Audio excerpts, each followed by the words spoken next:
seu coração. O Rei da Glória quer entrar em seu coração.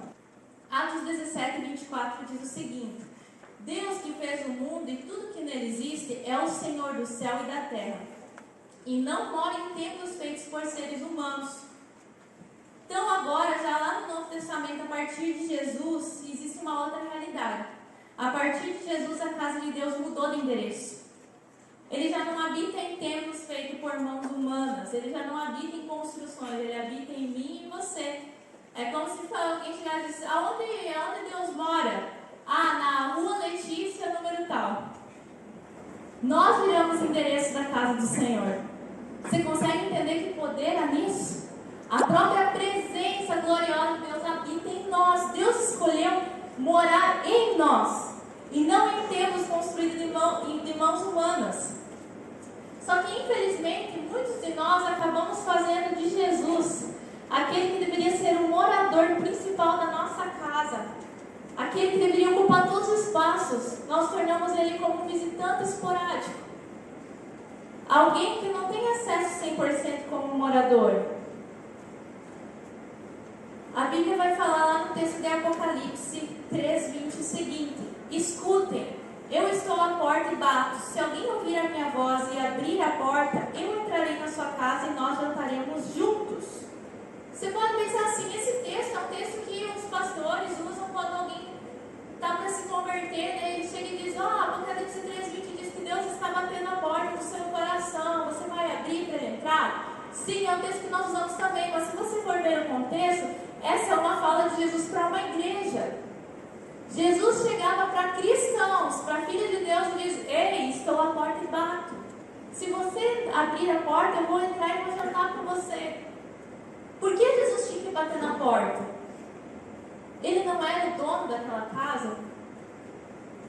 Infelizmente, aqueles cristãos dessa igreja de Laodiceia, que está no texto do Apocalipse, eles haviam se tornado mornos em seu relacionamento, seu amor com Deus. E Jesus Cristo acabou se tornando um visitante, não o dono da casa. Porque quem tem que bater na porta é quem não mora na casa, né? Quem mora na casa tem chave e entra a hora que quer. E Jesus está do lado de fora. E muitas vezes nós tratamos Jesus assim, nós deixamos Jesus desconfortável em nossa casa. A nossa vida muitas vezes está uma bagunça. Você já foi visitar alguém que a pessoa está tão ocupada, tão atarefada, que parece que você está atrapalhando ela? Daí você, como um bom tocômetro, entende que é hora de você ir embora. Né? Porque a pessoa está atarefada, está cheia de coisa para fazer, e você sempre vai: eu estou atrapalhando, não. Mas muitas vezes a gente faz isso com Jesus. Jesus deveria ser o nosso morador. Nós estamos tão atarefados em nossas tarefas cotidianas, em nossas preocupações, em coisas que nós temos que resolver, que Jesus parece que está atrapalhando a nossa vida. Consultar Jesus, nós já não consultamos Jesus para tomar as decisões, nós já não consultamos Jesus para as nossas reações. E Jesus, ele se sente como se fosse uma pessoa que estivesse atrapalhando. Então ele tem que sair para fora da casa e bater. É aquela musiquinha da criança: toque, toque, toque, alguém que bate a porta. E Jesus, muitas vezes, infelizmente, nós, como filhos de Deus, nós esquecemos quem é o dono da casa. Jesus passa a ser só um visitante esporádico. Também algumas pessoas fazem de Jesus um dono que não manda nada. Você já viu a rainha da Inglaterra? Ela é rainha, mas ela não manda nada. Ela pode fazer considerações, ela pode dar conselhos, mas quem decide é o parlamento. Ela não reina nada. Ela é uma figura de rainha, mas ela não tem governo, de fato. E hoje muitas pessoas têm feito de Deus isso. Eu acho Deus muito bonito, muito legal. Deus é meu rei, rei da glória, Deus, mas ele não manda nada na nossa casa. Ele não é o dono de fato. Paulo uma vez precisou dar uma chamada nos cristãos de Corinto, porque eles já estavam perdendo o propósito que eles deveriam ter com a sua casa, com o seu corpo. A Bíblia fala que o nosso corpo físico é morada de Deus, nem habita a presença de Deus. E o que aconteceu em Corinto? Aqueles cristãos, em vez de eles serem casa de Deus, eles haviam se tornado uma casa de prostituição. Eles estavam se entregando seu corpo para o pecado. Olha o que está escrito em 1 Coríntios 6. Paulo chega e fala para eles: será que vocês não sabem que o corpo de vocês é templo do Espírito Santo, que vive em vocês e lhes foi dado por Deus? Vocês não pertencem a vocês mesmos, mas a Deus, pois Ele os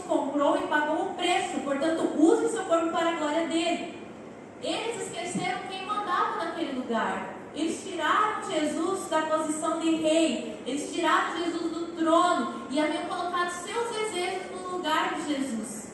E eles estavam corrompendo, sujando a casa, prostituindo-se, se entregando aos seus desejos, às suas vontades e fazendo que esse interesse, onde devia habitar a presença de Deus, habitasse o pecado. A Bíblia fala que Deus deseja se manifestar através de nós. Ele traz Jesus, como nós vimos antes. Jesus é a manifestação visível do Deus invisível. Está lá em Colossenses 1,15. Fala, Ele é o primeiro filho, é a revelação visível do Deus invisível. Ele é superior a todas as coisas criadas. Lá em Colossenses diz que Jesus Cristo é a manifestação visível. E hoje nós, como pessoas, como seres humanos criados à imagem e semelhança de Deus, deveríamos também manifestar essa glória como Jesus manifestou. O objetivo é que ao nós olharmos para Jesus, a gente entenda o que é imagem e semelhança. O que é manifestar glória. E ao olhar para Jesus, nós também incorporemos essa imagem e semelhança e venha viver igual a Jesus. Mas hoje, muitas vezes, a gente está mais interessado nas manifestações visíveis da glória de Deus, como fumaça, fogo. Eu quero ver o mato brilhando quando eu vou orar. Eu quero ver Deus curando, eu quero ver Deus fazendo milagre que Deus quer e Deus vai fazer. Mas muitas vezes nós estamos tão preocupados em vermos manifestações visíveis de Deus exteriores que esquecemos do que Deus mais quer, que você se torne uma manifestação personificada da glória dele. Deus quer que ao nós andarmos no nosso trabalho, no nosso dia a dia, nos nossos afazeres, as pessoas nos vejam como um sinal da glória de Deus naquele lugar.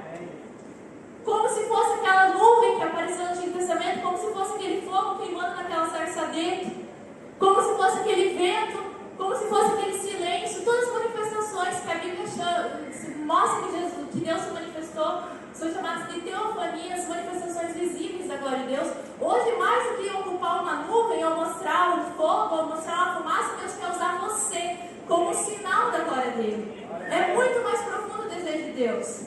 A palavra para glória no Antigo Testamento é kabod. E conta-se uma história que existia uma criança que nasceu no tempo que o povo de Israel havia pecado, se desviado de Deus. E o povo havia perdido a arca, o sinal da presença de Deus. E naquele momento a mulher entra em trabalho de parto e sofrendo. A Bíblia fala que ela não resiste ao trabalho de parto. Mas antes de morrer ela fala, coloca o nome desse garoto de Kabod. A glória se foi. A glória se foi. E hoje nós podemos escolher se nós vamos ser Kabod ou Icabô, que também é traduzido. Ele fala, acabou. Se foi a glória de Deus. Muitas pessoas que olham para a vida delas, em vez de ser Kabod, a gente olha, acabou. Que é traduzido como Icabod ou Icabô. Porque já não se vê mais a glória se foi. A glória já não habita mais. O desejo de Deus é que a glória venha ocupar o nosso corpo, que a nossa casa, a nossa vida seja um endereço da presença de Deus. Então Jesus não quer um lugar de visitante ou de dono que não é dono, Ele quer um lugar de rei da glória. Quem sabe você está aqui hoje pela primeira vez e você nunca fez uma oração entregue a Jesus. E você, ouvindo os louvores, estando aqui na presença de Jesus, você entende que Jesus bate a sua porta também. E você pode pensar assim, mas a minha casa não é uma casa digna de um rei. Se Jesus entrar hoje na minha vida, Ele não vai encontrar um palácio que é digno de um rei. E eu lembro muito da história do nascimento de Jesus. Jesus não nasceu num palácio, Jesus nasceu numa estrebaria. E eu creio que isso era para servir também de símbolo para nós, que hoje muitas vezes, e é a nossa realidade, Jesus nasce em nossas vidas quando ali não tem beleza nenhuma. Um lugar sujo, um lugar impróprio para um rei. Mas se tem alguém que pode tornar a nossa casa, a nossa vida um palácio, algo a ser apreciado, um lugar digno do rei, é o próprio Jesus Cristo fazendo presente em nós. Então meu desejo é que nessa noite você tome a decisão de entregar a sua vida, seu coração para Jesus. Nem que ele seja uma estrebaria. Porque Jesus já nasceu numa estrebaria nessa terra para sinalizar que ele não precisa de um lugar para ser rei. Ele é. Independente do lugar de onde ele nasce, onde ele mora. Ele é. E ele pode nos transformar num lugar digno da sua presença. Amém? E o ponto 2, o Rei da Glória quer governar a sua vida. Esse salmo é interessante também porque, se nós observarmos, ele fala do Rei da Glória que é poderoso na batalha. Ele retrata a imagem do rei que está montando suas batalhas vitorioso. E antigamente as cidades, elas possuíam muros que a protegiam, cidades fortificadas em lugares estratégicos existiam portas.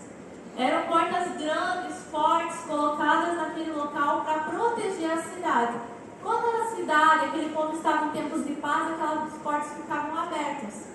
Mas em casos de guerra, essas portas elas eram fechadas para proteger a cidade. Elas eram suspensas com cordas.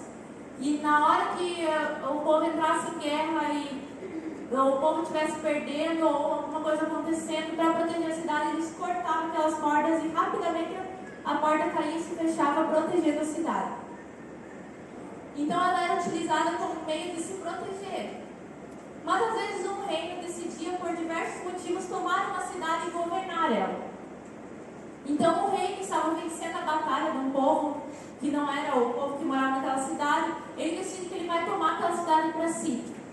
E ele manda um arauto, um mensageiro, na frente daquela porta, daquelas portas fechadas, que grita: Maranata, que significa o nosso rei vem.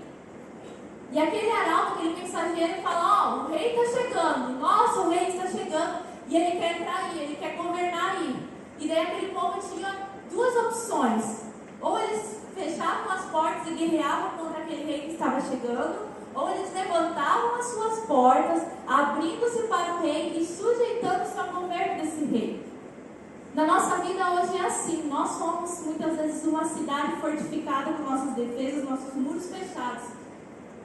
E Jesus ele quer chegar até nós, e muitas vezes nós nos fechamos, porque é difícil o confronto com o novo governo.